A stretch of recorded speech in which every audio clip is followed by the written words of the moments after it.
Bienvenidos a mi casa, donde grabamos este primer episodio. A modo de introducción, decir que el objetivo de este podcast es tratar los temas que nosotros normalmente discutimos cuando nos encontramos. Somos un grupo de 3 amigos, nos conocemos ya de hace algunos años. Y amigos para qué tenerlos, ¿no? Y los temas un poco que trataremos por encima serán las finanzas personales, el fitness, el crecimiento personal, el crecimiento profesional, quizás un poco de actualidad, en definitiva lo que a nosotros nos interesa y de lo que creemos que podemos aportar valor en general. Empiezo yo un poco diciendo cómo os conocí, ¿no? Cómo empezó todo esto. Yo estudiaba con Javi, vamos juntos a la universidad, ambos somos ingenieros y Javi ya conocía a Edu de antes, entonces yo en ese entonces tenía bastante pasión e interés por lo que era el blockchain, el Bitcoin. Estamos hablando quizá de 2017, si no me equivoco. 2017. Y sí, y entonces decidimos empezar una startup aquí en Barcelona. Íbamos ahí al 22 Barcelona Activa, ¿no? Que era como una pequeña campaña de preaceleración para startups que estaban empezando, y queríamos hacer una especie de fondo para que la gente pudiera invertir en blockchain sin tener mucha idea de ello, ¿no? Al final, pues sin tener que hablar de wallets, de cosas complicadas, un fondo de inversión como si fuera uno tradicional y ya está. Entonces ahí no sé si queréis explicar un poco quiénes sois vosotros, de qué os conocéis, qué podéis aportar. ¿Puedo empezar yo, si te parece bien? Sí, empieza. Dale. Yo, por poner un poquito en contexto, yo soy un chico de Mallorca que me vine a estudiar a Barcelona y a raíz de ahí, conocí a los dos Edus, al señor Eduard y al señor Edu, uno en la residencia y otro en la universidad. Y con cada uno de ellos pues fue una relación distinta. Con Edu al principio era más tema de montar una startup, de montar una empresita, intentamos hacer nuestros negocios, que desde entonces hasta el día de hoy ha continuado, y ahora aquí nos encontramos entrando de lleno en este podcast y entrando también en los blogs que vamos a empezar a escribir. Y seguidamente le puse en contacto con Eduard porque los dos tenían intereses, pues como bien ha comentado, en temas de blockchain. A raíz de ahí ellos ya tiraron por su camino, yo les seguía un poquito la estela. Y como los dos estaban muy metidos en temas de finanzas personales, en temas de inversión, con Edu también hablaba muchísimo de gimnasio, al final lo que hicimos, pues me empezaron a enseñar este apasionante, maravilloso mundo de las finanzas, de ahorro personal, de crecimiento a partir económico, uno desde el punto de vista de inversión en el IBEX, Más inicialmente. tradicional, más value. Más tradicional, y otro ya algo más arriesgado, yendo Más para ganar dinero. a criptos totalmente. Entonces, a día de hoy, yo aquí estaré un poquito de espectador e intentando hacerle las preguntas que seguro que muchos de vosotros os estáis planteando desde un inicio, que es lo que me ha pasado a mí, e intentaremos pues dar respuesta para que lo conozcáis y que cada vez podáis intentar tener un poquito más el gusanito de saber qué hacer con vuestro dinero e intentar invertir de cara al futuro. Yo creo que es una buena definición para empezar. Ya iremos viendo poco a poco cada uno de nosotros, y ya para acabar esta presentación, Edu, ¿tú cómo te definirías o qué querrías decir de inicio? Bueno, en cuanto a cómo nos hemos conocido, ya lo han dicho ellos todo. No te preocupes, que solo nervios del directo. Sí, Esto, hay Y que yo soy- decirlo, es nuestro primer podcast, entonces lo que viene a ser la técnica, la manera en la que nos expresamos, pues creemos que irá mejorando a lo largo del tiempo y pedimos ahí paciencia al inicio. Sí, sobre todo también con la calidad del sonido. Pero bueno, yo he estudiado ingeniería de software. Me gusta mucho todo el tema de emprendeduría, crear empresas, tal. Y al final todo el tema de programación lo utilizo para intentar automatizar y mejorar tareas del día a día. He estado trabajando en San Francisco, estuve viviendo y trabajando en San Francisco, y es cuando conocí a Edu. Empezamos En remoto, claro. nos conocimos por videollamada, por Skype. Los primeros meses trabajamos sin conocernos. Correcto, que eso fue bastante extraño el primer día que nos vimos en Barcelona. Ahora es más normal con el COVID, pero entonces Totalmente. no tanto. Pre-pandemia esta historia es un poquito curiosa. Sí. Y nada, y hemos decidido empezar este podcast porque creemos que son temas que seguramente mucha gente de nuestra edad o por el mismo rango se estará preguntando, y son conversaciones normales y que creemos que podemos aportar Sí, bastante. Al Son de interés general, ¿no? Nosotros llevamos debatiéndolas tiempo, pero sabemos que hay mucha gente que tiene esas inquietudes, quizás no tiene un círculo donde discutirlas, quizás no se ha pegado tantas horas leyendo por internet como nosotros, ¿no? Y al final, pues si esto ya sirve de chispa para que la gente se interese en estos temas y mejoren personalmente, pues ya habremos alcanzado nuestro cometido.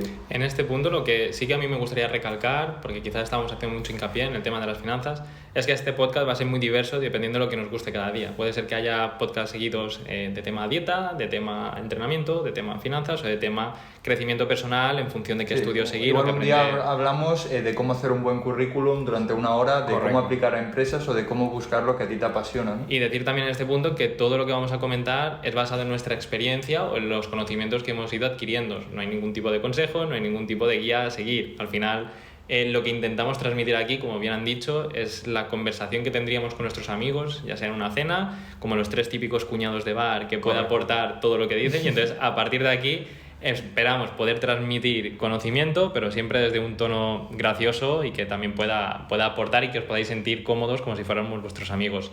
En este punto, y para comenzar, no sé si os parece bien ya con esta breve introducción, para ser este nuestro primer capítulo, y quizás centrándonos más y enfocando al tema de las finanzas, que a mí personalmente ha sido donde más he aprendido de vosotros dos. Me gustaría que comentarais brevemente un repaso de cómo empezasteis hasta el punto en el que estáis a día de hoy, es decir, con qué empezasteis a invertir, cómo habéis variado, qué situación estáis actualmente, y os plantearé las mismas preguntas que yo creo que he ido haciendo durante este recorrido y que seguramente muchos de vosotros tendréis ahora mismo y que ya iremos desarrollando poco a poco en los siguientes episodios. Entonces, Eduard, si quieres comenzar tú con tu recorrido. Sí, a mí realmente, y siendo sincero y transparente, siempre me ha gustado mucho el dinero y es algo que siempre me ha interesado, ¿no? Al final no enfocado a analizar empresas o a cómo conseguir rentabilidades, sino a cómo ganar dinero, ¿no? Entonces, una vez que uno tiene dinero, el siguiente paso lógico es cómo hacerlo crecer, ¿no? Cómo conseguir que tu dinero trabaje para ti mientras duermes o cualquier tópico de los que se suelen decir. Yo empecé gestionando unas acciones familiares que heredaron mis padres. Mis padres no tienen cultura financiera ni nunca les ha interesado el tema. Entonces, aunque la titularidad fuera de ellos, pues yo era un poco quien decía, oye, esto vamos a venderlo, esto no. Me empezaba a meter por los primeros foros, a hablar con los amigos que ya estaban metidos por ahí. ¿Cuántos años tenías? Pues yo creo que ahí estaríamos hablando del bachillerato, quizás unos 16, 17 años. Era menor de edad, me acuerdo que yo no podía comprar acciones, que si quería comprar, pues mi padre o mi madre me tenían que avalar para hacerlo. Igual metía los 1.000 euros que tenía de los cumpleaños, ¿no? Como muy ¿Y no poquito sentías dinero. en este momento, y más siendo tan joven, que está claro que mientras más joven menos adversión al riesgo, pero siendo el dinero de tus padres, ¿no sentías una responsabilidad, encima una carga de decir, uff, no debería de hacerlo porque si sale mal, por mucho que me den la confianza, ojito. Yo lo veía distinto porque, claro, lo veía como que ellos las habían heredado y que no se las miraban porque no tenían ningún tipo de cultura financiera y veía que nosotros realmente éramos una familia humilde. Eso para nosotros era bastante dinero y estaba allí sin saber si subiría, si bajaría, si lo necesitaríamos, no había ningún tipo de plan ni estrategia y entonces yo decidí asumir esa responsabilidad de decir, bueno, nadie lo está haciendo, lo intento hacer yo. Entonces no lo veía como, hostia, ahora tengo que gestionar esto, sino como esto, que nadie se lo está mirando, voy a ver si lo puedo mejorar un poco. Entonces no me sentía como con una carga encima de las espaldas para nada. ¿Y cuál fue esta primera gestión? ¿Qué fue lo primero que hiciste en el momento que ya tuviste potestad para poder manejarlo? Sí, al final eran empresas típicas del IBEX, ¿no? Quizás estamos hablando de Endesas, las Telefónicas, las antiguas Celtias, etc.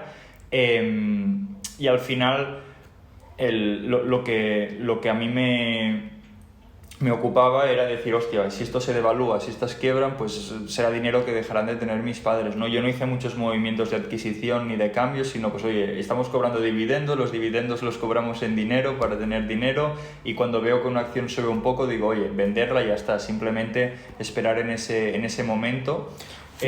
O sea, ¿tú fuiste liquidando las participaciones poco a poco o fuiste añadiendo? No, fui liquidando las participaciones a medida que las veía correctas. Al final es el dinero de mis padres, ellos no se querían ocupar de ello, y yo les podía recomendar, oye, cuando ya sabía un poquito más, si queréis tener dinero invertido, cogeros un ETF, un fondo indexado del S&P, un global, cualquier cosa, meterlo ahí y estar tranquilos. Lo que no puedes tener es una cartera con 3 acciones. Creo que estás hablando, o sea, has tocado, creo que vamos a plantear lo mismo, pero es que durante esta breve conversación ya has tocado muchos temas que yo creo que darán para podcast entero. Has empezado diciendo que el mayor riesgo, lo que ibas vigilando, era la devaluación del dinero en ese sentido. Entonces, creo que es un tema que también está muy en boca de todos a día de hoy, con el tema de la inflación, el dinero, la impresión de los billetes que está sucediendo.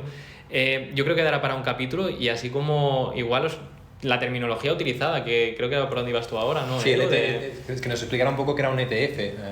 ¿Qué significa? Sí, yo creo que quizás ahora es como si entro en un ETF, que es exactamente, que es un vehículo, al final, por decirlo de alguna manera, sencilla. Uno puede comprar acciones de Telefónica, de Repsol, de lo que sea, ¿no? Los que se conocen en España, o uno puede comprar como una cesta de la compra con distintos productos dentro, ¿no? En vez de comprar pues Telefónica, Repsol por separado, puedes comprar todo el IBEX e inviertes en España. Pues lo mismo, si lo llevamos al extremo, sería comprar todas las acciones del mundo, o las acciones más grandes del mundo, las compañías que cotizan en bolsa más grandes de Estados Unidos, de China, de Europa, etcétera, y diversificas muchísimo el riesgo. Al final, estadísticamente, ¿no?, se ha demostrado pues que los mercados llevan 200 años creciendo a ritmos de un 10% anual, 8, 12, dependiendo del año, dependiendo de qué mercado exactamente, una vez descontada la inflación, ¿no? Y es una manera de invertir que sabes que puedes dormir tranquilo. Por eso se dice gestión pasiva, porque tú no haces nada y el dinero está allí y sabes que más o menos, si el mundo no se rompe por la mitad, pues tendrás más dinero al cabo de 10 años o 20 años, siempre hablando de largo plazo. Y un poco, estoy rayando, ¿no?, con el ruidito, y un poco empecé por allí, ¿no? Ahí es desde donde me vino esa necesidad de empezar a aprender y a invertir, aunque ya te digo, no tenía tampoco una gestión muy activa, no compraba, no vendía, no analizaba nuevas empresas, simplemente intentar entender cuándo vender las que teníamos. Eso ya me obligó pues a leer los primeros libros, a meterme en los primeros foros, a ver los primeros vídeos de YouTube, y de ahí viene un poco mi chispa. Después ya, pues a medida que hice prácticas como becario, gané mi primer dinero y tal, pues ya empecé a construir mi cartera. Y en este punto yo me gustaría entrar, porque yo he vivido, luego contaré la historia curiosa de cuando conocí a Eduard, y a partir de aquí haré sus preguntas, pero en este punto, y tras este repaso que me has contado del inicio que has hecho, a mí me gustaría destacar después cómo has cambiado, porque tú comentas esto, yo en ese momento no sabía lo que estabas gestionando, pero sí recuerdo días de venir a la universidad con ojeras, que yo creo que ahí cambiaste ya esta estrategia que nos vendes tan conservadora, claro. Cambiaste a un nuevo... Tú me has preguntado cómo empecé, no cómo terminé. Y ahora te hago esta pregunta, ¿cómo terminaste? De manera breve. Al final cada uno... Ahora está en un punto normal, o sea... ¿Qué vino después de eso? Claro, al final cada uno tiene que evaluar qué es lo que quiere, si está dispuesto a asumir más o menos volatilidad, más o menos riesgo a largo plazo, qué rentabilidades está buscando. Y al final pues yo empecé, ¿no?, pues primero lo que se dice, metiendo el dedo para ver si hay mucha corriente o si es muy hondo el río, y después pues ya me fui metiendo, ¿no? Después sí que acabo teniendo... Meterte o tirarte de cabeza. Bueno, acabé pues teniendo criptomonedas, acciones chinas, ¿no? Cosas que se consideran de alto riesgo, ¿no? Pero sigo manteniendo también la otra parte, ¿no? Al final yo siempre defiendo que hay que tener una cartera más o menos balanceada en función de cada uno, ¿no? Al final no hay una cartera que sea buena, sino una cartera que se adecua a una persona. Y sigo esa filosofía. Me parece perfecto, muy interesante, y ya hablaremos largo y tendido sobre estas estrategias que sigues y cómo han cambiado. Pero en este momento ahora ya, y hablando con Edu, yo recuerdo, año 2012, me vine de Mallorca a Barcelona y entro en la residencia, y me vine a una residencia de estudiantes y ahí fue donde coincidimos y nos conocimos. Y mi primer recuerdo al tener, que fue entrar en recepción para ir a hablar qué habitación me toca, cómo podía hacerlo, la primera persona que vi, que justamente conocí, era un chico que estaba sentado en la entrada de la residencia. No voy a decir, tampoco quiero dar mucho detalle de complementos o de la pinta que llevaba, pero sí que estaba ya con un iPad mirando acciones, y mi primer pensamiento fue: ¿dónde me he metido? ¿Qué clase de gente hay aquí? Y a raíz de ahí así que poco a poco nos fuimos conociendo, pero ya puedo decir que como mínimo llevas 10 años de inversor, entonces conozco también que tu estrategia, como bien decía ahora Edu, el tirarse de cabeza, el tuyo fue tirarse de cabeza, pero haciendo un mortal doble por atrás.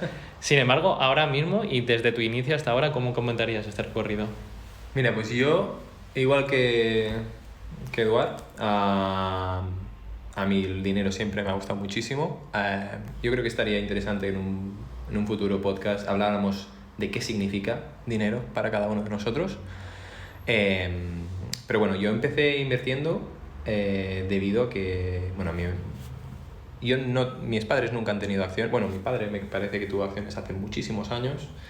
Sacó algo de beneficio, vendió y los de Hacienda le quitaron la mitad, así que dijo, a tomar por saco esto de tomar riesgo y que después me quiten todo, paso, y no volví a invertir nunca más.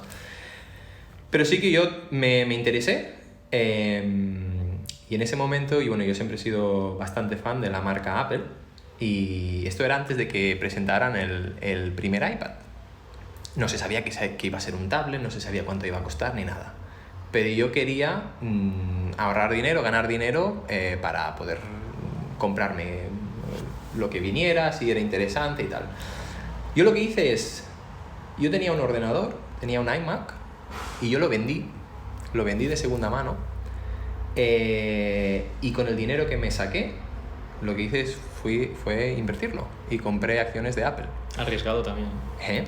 Yo era menor de edad, por lo tanto también tuve que hacerlo a través de mis padres y empecé pues sin saber mucho, empecé invirtiendo a través de la Caixa, que me pegaron sablazos de comisiones, pero bueno, así es como empecé. Un saludo a la Caixa. Sí.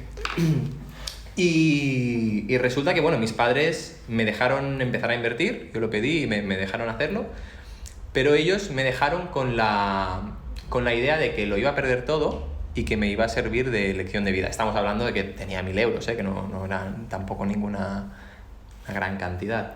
Y ellos, pues eso, pensaban que perdería el dinero y ya está. Pues bueno, pasó un año y yo estaba ganando un 80% neto en un año. Y a partir de ese momento, pues bueno... Ahí es cuando te das cuenta del dinero que puedes ganar sin hacer nada, ¿no? O sea, correcto. Simplemente gestionando bien lo que ya tienes. Claro, tenemos que pensar que eso era Apple, nada, cuando aquí en España aún no eran, el iPhone no estaban, estábamos con las Blackberries. Que habrá vuelto a hacer un por 5 desde entonces. Correcto, y ha hecho un split y bueno. Pero cabe recalcar también, y aquí a mí me gustaría destacar, que en este momento tuviste la suerte, bueno, suerte o no suerte porque conocías la empresa, pero que igual que fue para arriba podría ir abajo. Que correcto. Son experiencias que... Correcto. Yo la verdad siempre, a mí me gusta invertir en proyectos que creo, en empresas que creo que están haciendo un muy buen trabajo.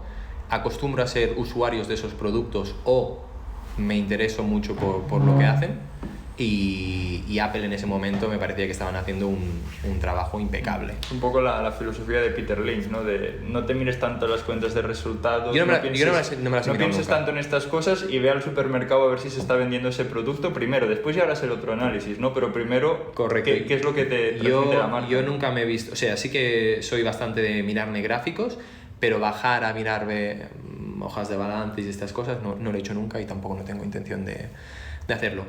Bueno, pues a partir de ese momento yo empecé a gestionar un poco dinero que mi padre me dio. Me dijo, oye, pues joder, si te va bien, a ver si me consigues algo. Y empecé a sacar dinero. Y yo creo que llegué hasta los 6.000 euros. Pues en la carrera yo creo que llegué a ganar unos 6.000 euros. Lo que pasa es que, bueno, hubo un año que no me porté del todo bien en la carrera y mis padres me castigaron y me dijeron, pues mira, la residencia te la pagas tú. Y eso hizo que yo me volviera a quedar a cero. Fue un adolescente un poco revoltoso. Y eso significó... Lección de vida. Y eso significó que, claro, empezar de cero cuesta muchísimo, porque cuanto más dinero tienes, más fácil es ganar dinero. Pero cuando no tienes nada es muy difícil ganar en temas de inversiones bursátiles. Pero bueno, con el tiempo empecé a acumular algo de dinero, empecé a volver a invertir y yo la verdad siempre me he centrado muchísimo en la Nasdaq, que es un índice de Estados Unidos. Yo siempre he invertido mucho en empresa americana, sobre todo en tema de empresa tecnológica. Pero siempre, nunca he invertido ni en ETFs, ni índices, ni nada de estas cosas, porque yo siempre he invertido a empresa directo. Y nada, hace ahora unos añitos decidí entrar en el mundo de las criptomonedas. No entré all in, no entré con todo, sino que empecé a investigar, empecé a experimentar, usar la tecnología porque quería saber cómo funcionaba todo este tema de blockchain. Y bueno, durante toda esta fase que hemos tenido ahora unos años bastante, ahora ya llevamos año y medio que está bastante bien, pero tuvimos desde principios de 2018, creo. Desde poco después de que entraras. Que sí, me acuerdo desde principio. Yo conocí Bitcoin cuando estaba en 100 y poco. Eso creo que era 2012. 2013, cuando el segundo año tuyo de carrera.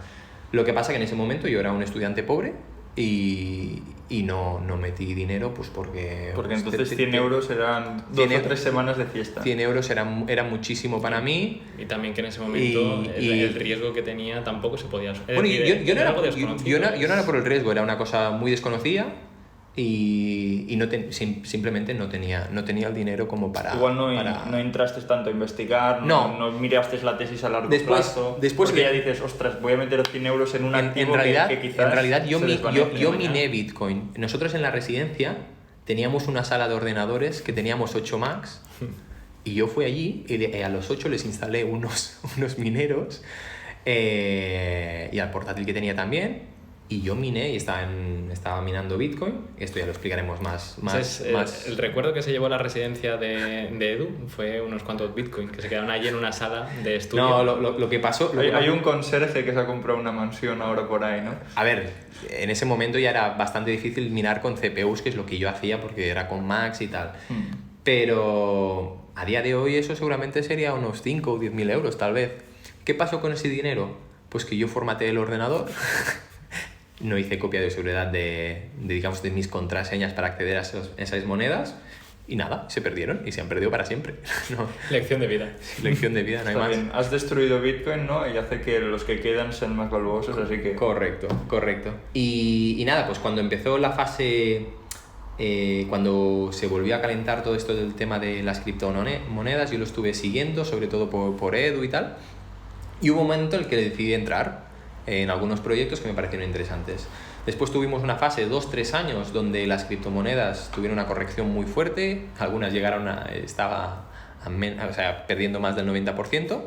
Bitcoin, de hecho, como para que se sepa, fue de unos $20.000 a 3.000, ¿no? Correcto. Y durante todo ese periodo de estos años yo he estado invirtiendo en este tipo de assets. No era mi única inversión ni dedicaba todo el dinero allí, pero sí. Y ahora hace cosa de año y medio, 2 años, cuando creí que podía volver a haber un resurgimiento de este mercado, pues decidí vender todas mis acciones y ahora estoy 100% en criptomonedas. Aquí hay un punto también que, es decir, yo no viví la fase de 2017, yo llegué mucho más tarde que vosotros. Pero lo que habéis estado comentando claro, tú, Edu, ya estabas en 2017, tú entraste también previo a esta caída tan brusca que justo habéis comentado, de $20.000 a $3.000. Como seres humanos, la gestión de las emociones también, es decir, porque ver el dinero subir puede ser fácil, pero ver también una caída tan brusca y poder controlarlo, pero ya no solo controlarlo, sino ser capaz de coger y decir, ostras, creo que va a resurgir. Esto ha perdido como un 70% de su valor en unas semanas. ¿Qué voy a hacer?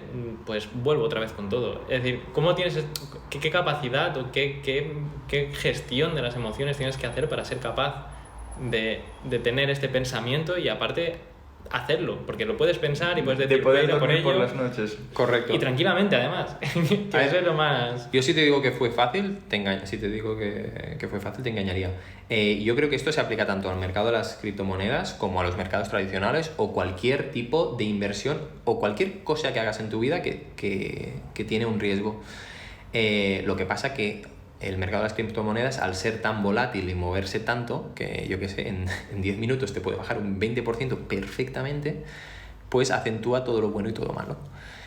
Yo no creo que sea fácil tampoco cuando sube. Cuando sube hay una fase de euforia y tienes la necesidad de estar mirando constantemente, pues mira, me ha subido 10 euros, me ha subido 100 euros, lo que sea. Y de vender incluso. A mí me gustan más las subidas que las bajadas. Yo si pierdo dinero y tengo menos de lo que metí, digo, oye, yo de aquí no lo saco si sigo creyendo en la tesis, ¿no? Bueno. Pero una vez ya ha doblado o ha triplicado o ha cuatriplicado, ¿no? Que estamos hablando de, hostia, yo me metí aquí un poco de dinero y esto ya es bastante dinero, la tentación que uno siente de decir, oye, voy a liquidar la posición, me quedo con las ganancias. Depende, hay gente que tiene el sentimiento de, joder, esto se va a la luna. Todo el mundo. Y tengo que meterlo todo porque aquí puedo ganar todo. Bueno, esto ha sido un poco tu caso. Yo quiero decir una anécdota graciosa, ¿no? Que yo, cuando le conocí por ahí en 2017, le expliqué una frase a modo de broma, ¿no? Que era en plan, lo que tienes que hacer es vivir como si fueras un mendigo y poner todo el dinero que tú tengas en criptomonedas. Al cabo de 5 años... Se lo tomó a rajata. Al cabo de 5 años, si esto te ha funcionado, pues seguramente serás millonario o cerca de serlo, y si no te ha funcionado, ya estás acostumbrado a vivir como un mendigo, ¿no? Correcto. Y es la única persona, ¿no? Yo lo decía como una broma, pero se lo tomó al pie de la letra y te ha ido bien. A mí lo que me pasó en esta fase bajista es yo hubo temporadas que no compré nada y hubo momentos que me planteé, o sea, cuando Bitcoin estaba los $4.000, $3.000, dije... Esto se ha acabado, no ha cuajado, pero los bancos centrales han ganado la partida. Es que he perdido todo aquí, no hay nada. ¿Qué cojones estoy haciendo? Pero en ese momento, si hubieras seguido el consejo, ya estás acostumbrado a vivir de esa manera. Por lo tanto, tampoco te tiene que afectar tanto. A ver, el motivo por el cual yo no compré en ese momento es porque yo en ese momento estábamos haciendo una startup de la cual podemos hablar algún día y yo no estaba generando ingresos. Por eso yo no estuve comprando lo que podía haber comprado. ¿Qué pasa?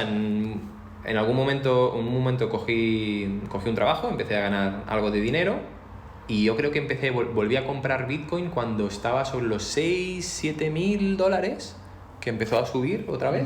Pero estamos hablando de esto de 2018, 2019, en algún momento. Y después parecía que salía del pozo y nos volvimos a caer en 2019. Lo recuerdo, porque fue en 2020, inicios de 2020, cuando tú me intentabas... No, después fue otra. Pero fue cuando tú me lo empezabas a comentar y me decías que investigara más y yo en ese momento no quería tampoco investigar. 19. Y ahí estaba 6.000, 7.000 euros, que creo recordar... Ahí es donde yo ya estaba unos $10.000 y fue justo cuando ya los retomaste ya convencido, pero convencido de... Correcto. Voy a convencer a todos de que se metan, por si caemos todos juntos, que no caiga yo solo. No, ampliando la Ponzi, ¿eh? Yo he sido un proyecto que es el Bitcoin el que más, pero hay bastantes proyectos que a mí me parecen muy interesantes. Hay algunos que me gustan más incluso que Bitcoin. Y nada, en ese punto estoy yo ahora. Muy bien. Creo que podemos sacar muchos temas también aquí hablando de las emociones. Hemos abierto un montón de puertas. Total, que todas estas os las iremos ya detallando más adelante a lo largo del podcast. El de hoy solamente era un poquito para abrir boca y yo creo que como presentación y también para que os hagáis una idea de nuestro background y de los temas que se pueden llegar a tratar, yo creo que está bastante bien. Entonces, en siguientes episodios continuaremos con todos estos temas e intentaremos entrar más en detalle. No sé si queréis que hacer una lluvia de ideas, ¿no? Intentar jerarquizarlos, priorizar aquellos que nos apetezcan más y que también le pueda interesar más y aportar más a la gente que nos escuche. Y ya estaríamos. Pues nada, muchísimas gracias por escucharnos y nos vemos en la siguiente. Un saludo.